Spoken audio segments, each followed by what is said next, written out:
अहंकारी शासक केपी शर्मा ओली अनि उसको पार्टी एमालेको यो हदसम्मको पतन कसरी हुन पुग्यो? सुधारिएको भनिएको कांग्रेस पात पतिङ्गर नै नरहने गरी कसरी बढारियो? इतिहास सम्झन धेरै टाढा जानु पर्दैन। 2079 को निर्वाचन पछि त्यस्तै दल भए पनि प्रचण्डले ठिकठाकै सरकार चलाइरहेका थिए। भुटानी शरणार्थी काण्ड लगायत 2-4 वटा फाइलमाथि अपरेसन भइरहेको थियो।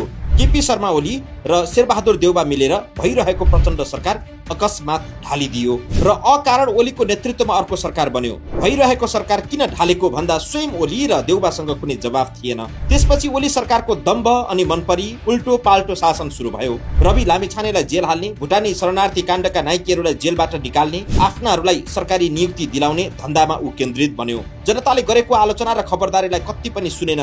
सामाजिक सञ्जालमा बढ्दै गएको असन्तुष्टि दबाउन जुक्ति लगाउन थाल्यो। यसै त अहंकारी आडम्बरी शासक ओलीलाई त्यति बेला झनै खुरापाती दिमाग भरिदिने सञ्चार मन्त्री पृथ्वी सुब्बा गुरुङ, सल्लाहकार विष्णु रिमालले ओलीको कान भरिदिए। बरु सामाजिक सञ्जाललाई नै बन्द गरिदिने।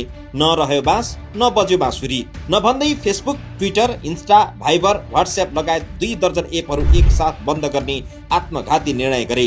भदौ 19 गते सरकारले जनताको आवाज मुखरित गर्ने प्लेटफर्महरू सबै बन्द गर्ने निर्णय गर्यो। जनताको कम्युनिकेसनको सबै सामाजिक सञ्जालका माध्यमहरू ठप्प भए। आधुनिक युग र लोकतन्त्रका जनता मिनेट भरमै ढुङ्गे युगमा पुगे जस्तो महसुस गर्न थाले। यो असह्य पीडा थियो। जनताको मुख थुनेर ओलीले ललितपुरको गोदावरीमा भदौ 20 गते तामझाम सहित विधान महाधिवेशन गर्यो र गाउँ गाउँबाट उठ, बस्ती बस्तीबाट उठ भन्ने गीत घन्काएर नाच्यो। यता जनताको आक्रोश ज्वालामुखी विस्फोट अघिको लार्भा झै भइसकेको थियो। भोलिपल्ट 21 गते शनिबार त्यही कार्यक्रममा एमाले नेता, कोशी प्रदेशका मन्त्री सरकारी गाडीमा झण्डा हल्लाउँदै जाँदै थिए।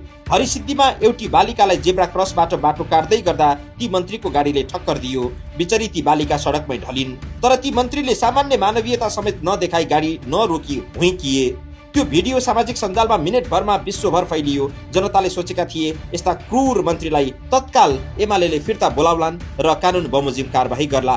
तर ती मन्त्रीका पनि गुरु प्रधानमन्त्री ओलीले गोदावरी हलबाटै हिटलर शैलीमा थुतुनो चलाएर भने गाडीले यसो छोएको मात्रै हो, बढी राजनीतिकरण नगरौं।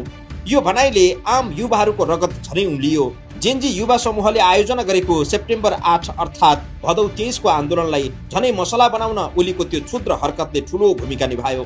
यस्ता अहंकारी मनमौजी शासकका विरुद्धमा युवाहरूलाई स्वस्फूर्त सडकमा उत्रन विवश गरायो। जेनजी युवाहरू मात्रै होइन, त्यस दिन जनताको उम्लिएको रगत अरू युवाहरू मार्फत पनि पोखियो। धमिलो पानीमा अनेक स्वार्थ भएकाहरूले पनि सायद मौकाको फाइदा उठाए र निषेधित क्षेत्र तोडिन पुग्यो। स्कुल ड्रेसमै भएका किशोर किशोरीहरूको टाउकोमै ताकेर निशाना दागियो। 19 जना बच्चाहरूको ज्यान गयो। बानेश्वरमा रगतको खोला बग्यो। अरू सयौं युवाहरू